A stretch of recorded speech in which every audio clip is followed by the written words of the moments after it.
오늘 요한일서 4장 7절부터 11절까지 말씀을 가지고 하나님의 사랑을 배우다, 우리 시리즈의 첫 번째 사랑하며 살다 라고 하는 제목으로 함께 말씀 나누도록 하겠습니다.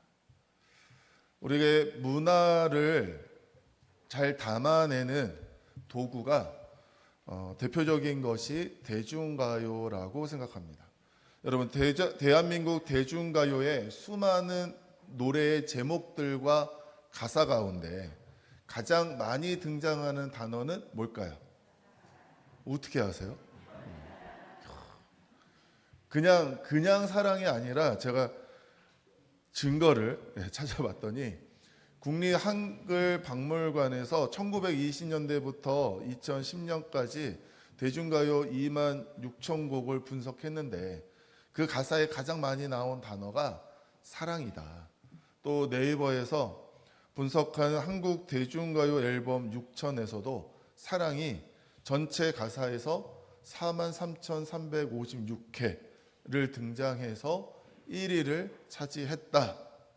여러분, 사람들은 사랑에 빠져도 사랑을 노래하고, 사랑에 실패해도 사랑을 노래하고, 사랑하고 싶어서 사랑을 노래하는, 그만큼 우리의 인생에 있어서 이 사랑이라고 하는 것이 매우 중요한 주제라고 하는 것을 알 수 있습니다. 여러분, 그러면 성경은 어떨까요? 하나님, 예수님, 성령님, 그리고 지명, 인명을 빼고 개역 개정 성경을 기준으로 해서 가장 많이 사용된 단어를 찾아봤더니 뭐가 1등이다? 아이고, 바로 나오시네. 사랑이 아니고 말씀이 제일 많이 나오고, 그 다음에 마음, 그리고 길, 그 다음이 사랑입니다. 성경에서는 사랑이라는 단어가 말씀, 마음, 길보다 적게 등장합니다.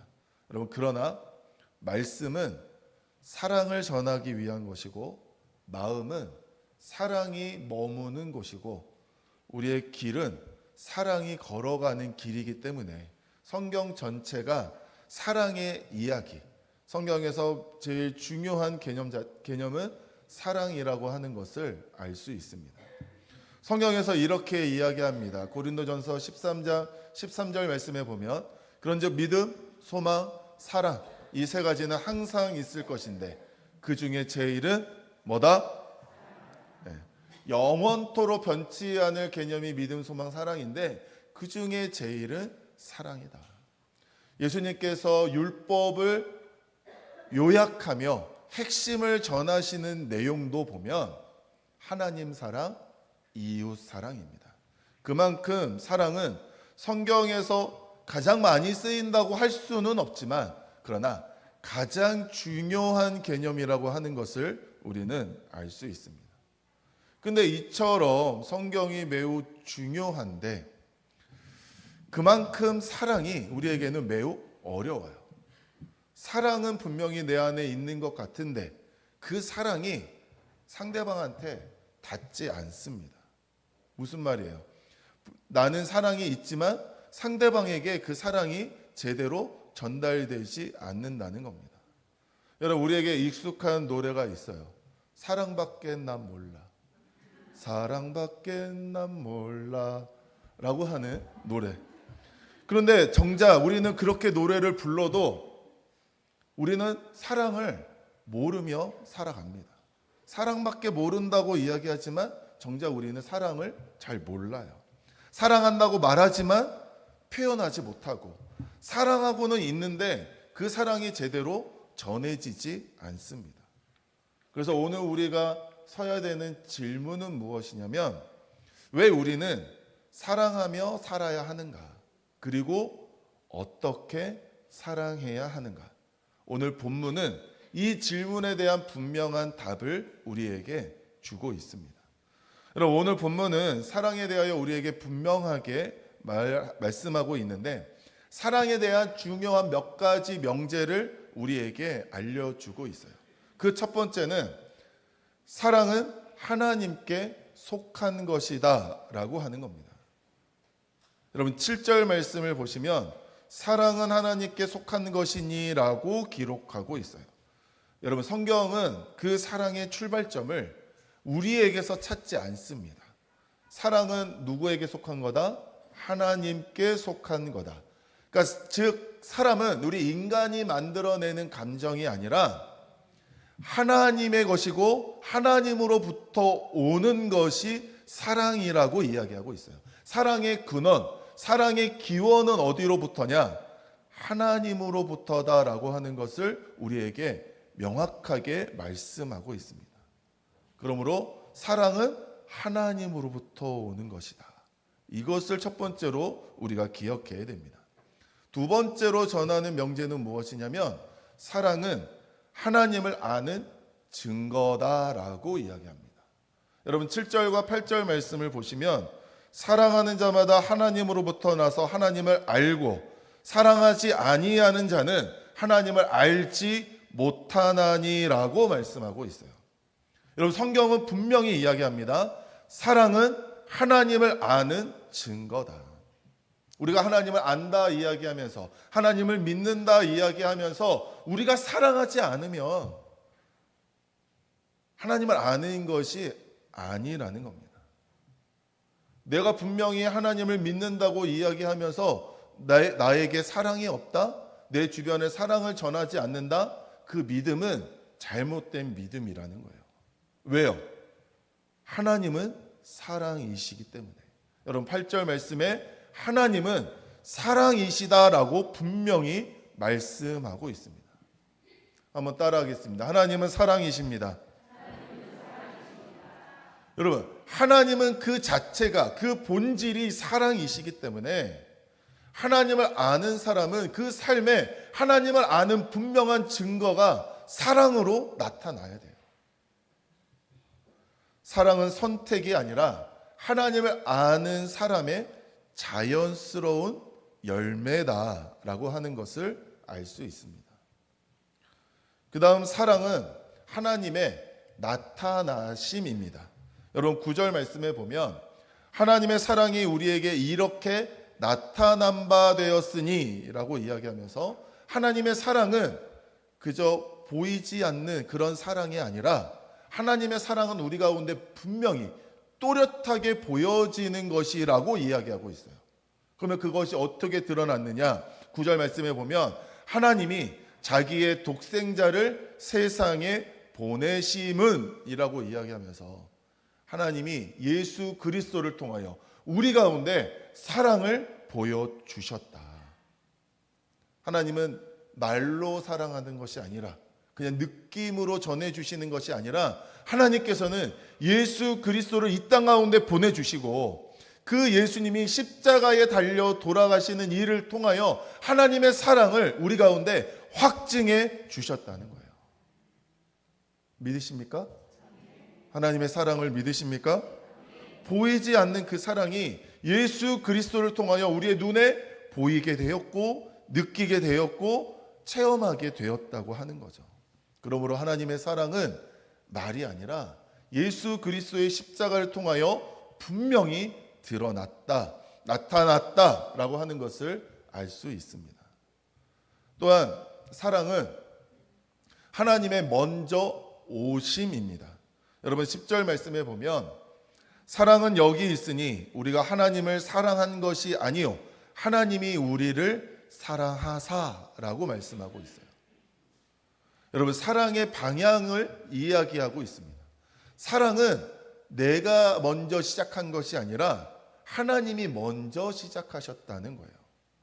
여러분 내가 하나님을 먼저 사랑했기에 그 사랑을 받은 하나님이 우리를 사랑해 주신 게 아니에요. 하나님이 먼저 우리를 사랑하여 주셨습니다. 근데 그 사랑을 받은 우리는 어떤 존재였느냐? 로마서 5장의 말씀에 보면 우리가 죄인 되었을 때, 우리가 원수 되었을 때, 우리가 연약할 때, 어느 한 모습도 사랑받을 만한 모습이 없음에도 불구하고 그런 우리를 하나님이 먼저 사랑하여 주셨다는 겁니다. 우리는 뭔가 사랑할 게 보여야 사랑하잖아요. 우리 인간들은 정말 저 사람이 뭔가 내 사랑을 줄 만한 그런 조건이 있기 때문에 그러니까 사랑하는데 하나님은 우리가 어떤 사랑받을 만한 모습이 없음에도 불구하고 우리를 사랑하셔서 우리의 그 모든 상황이 죄인인, 원수인, 연약한 그 상황으로부터 벗어날 수 있도록 예수님을 먼저 우리 가운데 보내주셨다고 하는 거죠. 그 사랑을 받았기에 우리가 주님을 사랑하여 우리가 예배자로 주님의 자녀로 이렇게 살아갈 수 있게 되는 줄로 믿습니다. 내가 먼저 사랑한 것이 아니라 주님이 먼저 사랑하여 주셨다. 여러분, 이것이 복음이에요. 하나님의 사랑은 가장 큰 값을 치르고 우리에게 온 사랑입니다. 화목제물로 아들을 보내주셨다. 그래서 이 사랑은 우리의 결심이 아니라 하나님의 먼저 오심이다라고 하는 것을 알 수 있습니다. 또한 사랑은 우리의 마땅한 삶이어야 합니다. 여러분 11절 말씀에 보면 하나님이 이같이 우리를 사랑하셨은즉 우리도 서로 사랑하는 것이 마땅하도다라고 기록하고 있어요. 한번 따라하겠습니다. 마땅하도다. 여기서 마땅하다라고 하는 것은 빚을 졌다, 빚진 자의 삶이다라고 하는 것을 이야기해요. 여러분, 빚진 사람은 어떻게 해야 돼요? 아, 빚을 안 져보셨구나. 네. 계속 그렇게 사십시오. 네. 빚을 졌으면 어떻게 해야 돼요? 갚아야죠. 네. 그거 안 갚으면 아유. 네. 여러분, 빚진 자의 삶은 갚는 것이 마땅합니다. 마찬가지로 하나님이 우리 가운데 내가 무슨 자격이 있어서가 아니라 하나님이 먼저 우리에게 사랑을 주셨고 우리는 그 하나님의 사랑에 빚을 진 사람들. 그러니까 그 빚을 어떻게 해야 돼요? 갚는 것이 당연한데 그 빚을 사랑으로 갚아야 한다. 하나님을 사랑하고 또한 하나님 사랑하는 그 사랑을 이웃 사랑을 통하여 증명해야죠. 여러분, 우리 안에 사랑이 풍성해야 됩니다. 그래서 우리는 마땅히 사랑하며 살아야 되는 존재라고 하는 것을 기억하면서 우리는 억지로 사랑해야 되는 존재가 아니라 그냥 누군가만 구별해서 사랑하는 존재가 아니라 아낌없는 하나님, 구별 없는 하나님을 사랑받았기에 우리 역시도 그 빚에 합당한 삶으로 모든 사람들을 아낌없이 사랑할 수 있는 그 은혜가 우리 가운데 있어야 함을 깨달으시기를 바랍니다. 이처럼 오늘 본문은 사랑에 대한 분명한 명제를 우리에게 알려주고 있어요. 사랑은 하나님께 속한 것이다. 사랑은 하나님을 아는 증거다. 사랑은 하나님께서 먼저 나타나신 것이다. 사랑은 하나님이 먼저 우리에게 오신 것이다. 그리고 그 사랑은 우리가 살아야 할 마땅한 삶이다. 여러분, 이 사랑이 어디로부터 왔는지 우리가 어떻게 살아야 되는지 이 모든 증거들을 여러분들 오늘 말씀을 통해서 깊이 깨닫게 되시기를 주님의 이름으로 축원합니다. 요즘 뉴스에서 학교에 대한 이야기들을 들으면 참 학교가 참 많은 것들이 조심스러워졌다라고 하는 것을 듣게 됩니다. 요즘은 상도 주지 말아라, 소풍도 가지 말아라, 수학여행도 가지 말아라. 뭐 왜 그러는지 이유들은 뉴스에 들어서 다 아실 텐데, 여러분, 그러나 학교가 지식만을 배우는 곳은 아니잖아요. 사람과 사람이 사람으로서 살아가야 되는 여러 가지 것들을 그 안에서 배워 나아가면서 때로는 자존감도 올리는 일들도 있고 때로는 상처도 받고 어려움도 겪으면서 그거를 극복해내는 방법들도 배워가면서 사회에 나아가기 이전에 내가 지식적인 것뿐만 아니라 인간으로서 감정적인 것들도 의지적인 것들도 복합적으로 다 배워 전인적인 성장을 이루는 곳이 학교여야 하는 거죠. 그래서 때로는 저 때만 해도 진짜 맞기도 하고 벌도 받고 선생님들한테 욕도 먹으면서 또 친구들과 친구들 안에서 학폭 이런 거 없긴 했는데 그런 거 없이 그냥 서로 막 진짜 싸우기도 하고 상처도 주고 그러면서도 그 안에서 뭔가 지지고 볶고 지내면서 뭔가 이렇게 좀 더 성장하는 그런 모습들 그게 다 올바르냐? 학교 안에 그런 것들이 일어나면 안 되죠.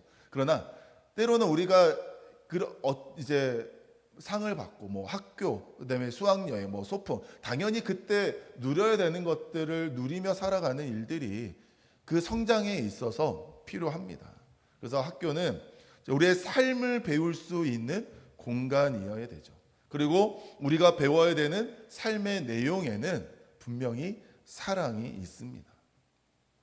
그런데 학교보다 먼저 사랑을 배워야 되는 곳이 있어요. 가정입니다. 우리는 가정에서 사랑하는 법을 배우고 사랑받는 법을 배우고 사랑을 표현하는 법을 배워야 합니다. 여러분, 가정은 그냥 단순히 함께 모여 사는 공간이 아니라 사랑을 배우는 자리여야 합니다. 그런데 문제는 뭐냐면 우리가 이 사랑을 제대로 배우지 못했다는 거예요. 그러니까 사랑이 없는 것은 아니에요.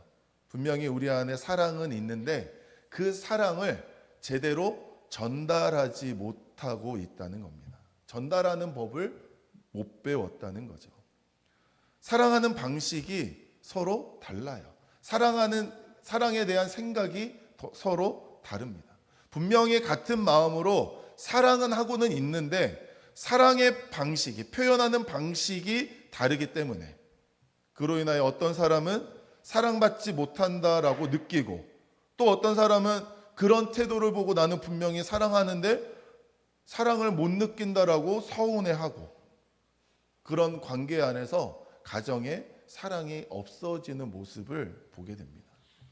나는 분명히 사랑한다고 생각하고 나는 사랑을 표현한다고 느끼는데 상대방은 그 사랑을 전혀 느끼지 못하고 있다는 거예요. 그래서 우리는 사랑을 다시 배워야 됩니다.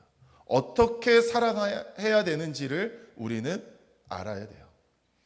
이것과 관련해서 우리에게 큰 도움을 주는 책이 있습니다. 제가 올해 우리 결혼한 신혼부부랑 작년부터 같이 매월 한 번씩 만나면서 이 책을 같이 나누고 읽고 같이 나누었던 그런 책 내용이 있는데 또 얼마 전에 우리 최강철 전도사님께서 설교하실 때 인용했던 책이 하나 있습니다. 그게 5가지 사랑의 언어라는 책이에요. 저 화면이랑 이 책이랑 다르죠? 이거 옛날 버전이고 저게 지금 새로 나온 책 표지입니다. 여러분, 이 책에서는 사람마다 사랑을 느끼는 방식이 다르다고 이야기합니다. 어떤 사람은 말을 통해서 사랑을 느껴요. 어떤 사람은 함께하는 시간을 통해서 사랑을 느낍니다. 또 어떤 사람은 선물을 받으면서 사랑을 느끼고 어떤 사람은 누군가를 섬겨주고 섬김을 받음을 통하여 사랑을 느끼고 또 어떤 사람은 따뜻한 접촉, 스킨십을 통해서 사랑을 느껴요.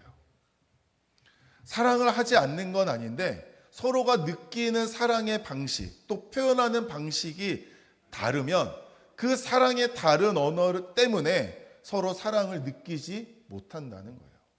여러분, 2사람이 있는데 한 사람은 한국말로 이야기하고 한 사람은 영어로 서로 이야기합니다. 서로 대화가 될까요? 서로 알아들을 수 있을까요? 소통이 될까요? 그러지 않죠. 서로 다른 언어로 이야기하면 소통이 되지 않습니다.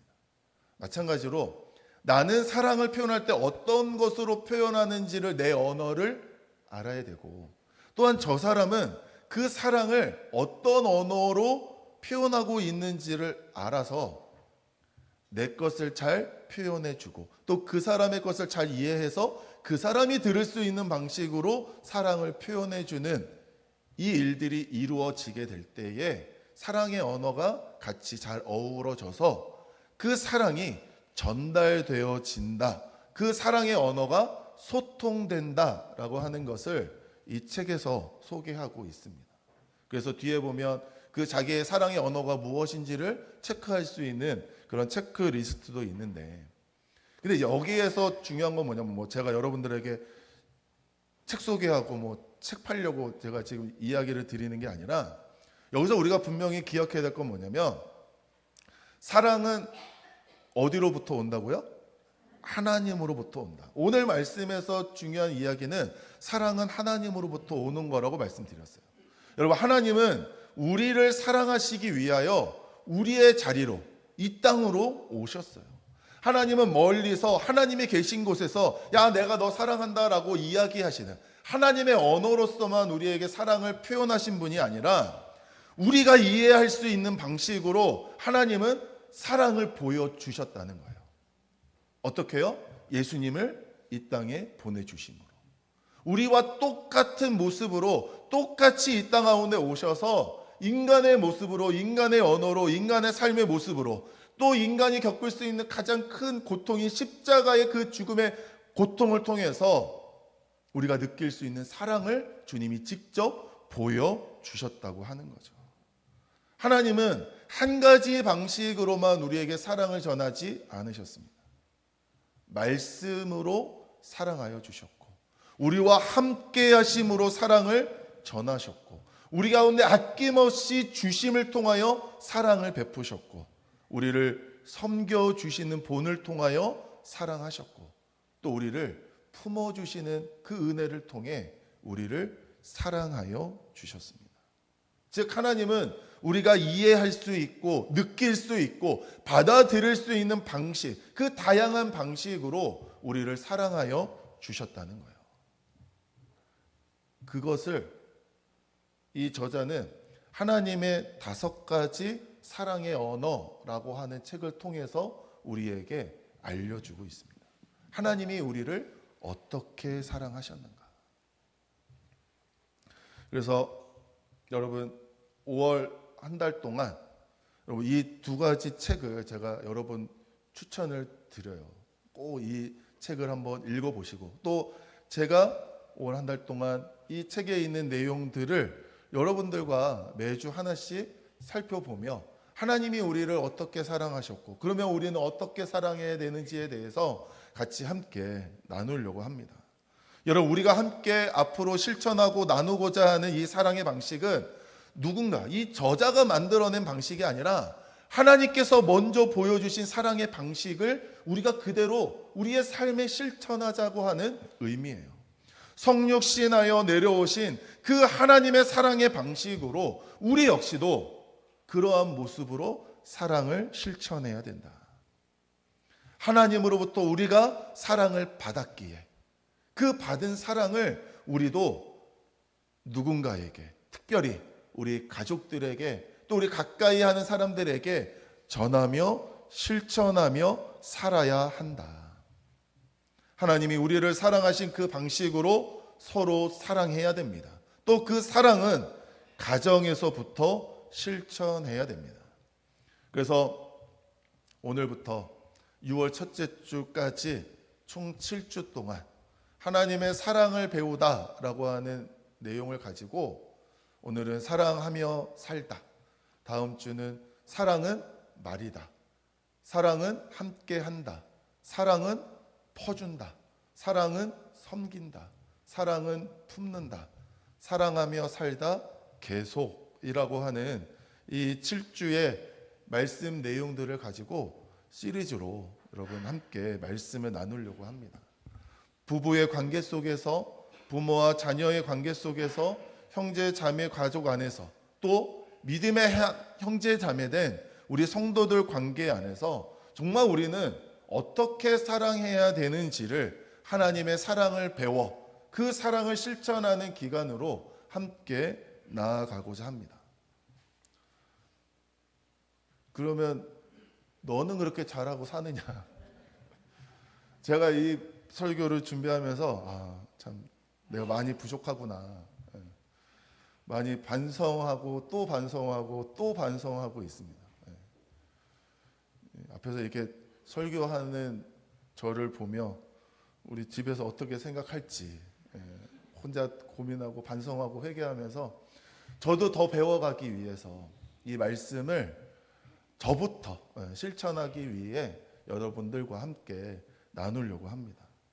여러분, 하나님이 우리를 사랑하신 것처럼 말로 사랑하고 함께함으로 사랑하고 나눔으로 사랑하고 섬김으로 사랑하고 품음으로 사랑하는 그 사랑을 함께 배워 그 사랑을 실천하며 살아가는 우리 모두가 될 수 있게 되기를 주님의 이름으로 축원합니다.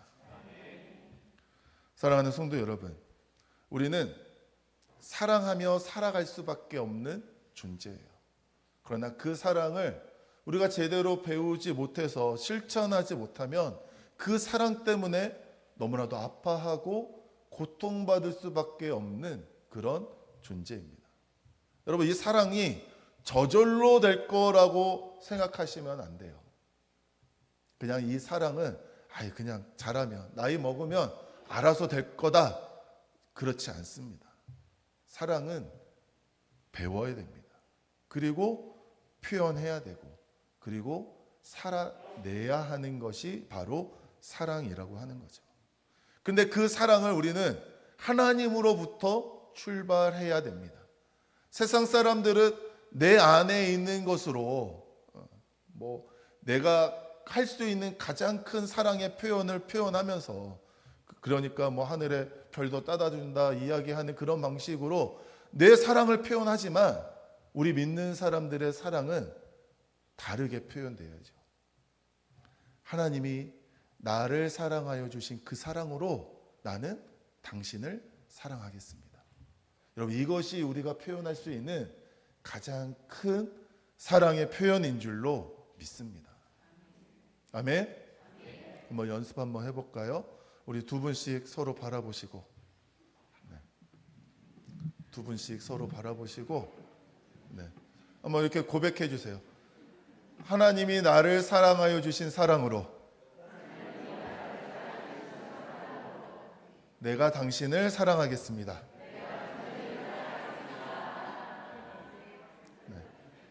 여러분, 이번 주 숙제가 하나 있습니다. 숙제는 댁에 가시면 우리 가족들에게 이대로 고백을 해주세요. 하나님이 나를 사랑하여 주신 사랑으로 내가 당신을 사랑합니다. 또 저도 집에 가서 하려니까 저부터도 쑥스럽고 이거 과연 말이 나올까 싶기는 한데, 여러분, 우리 모두가 해냅시다. 아멘? 여러분, 사랑은 기술이 아니라 사랑은 은혜예요. 하나님이 우리에게 사랑의 은혜를 주셨으니 그 사랑을 나누는 것이 마땅한 줄로 믿습니다. 또한 그 사랑은 가장 먼저 우리의 가정 안에서부터 이루어져야 됩니다.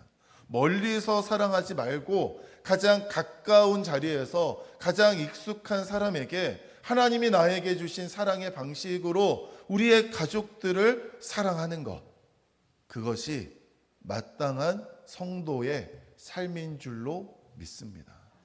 우리 이번 한 달 정말 가정 안에서 사랑을 배우고 사랑을 표현하고 사랑을 살아내는 그런 은혜의 시간이 되시기를 바라고, 아낌없이 사랑하며 살아가시는 우리 모든 성도님들 되시기를 주님의 이름으로 축원합니다.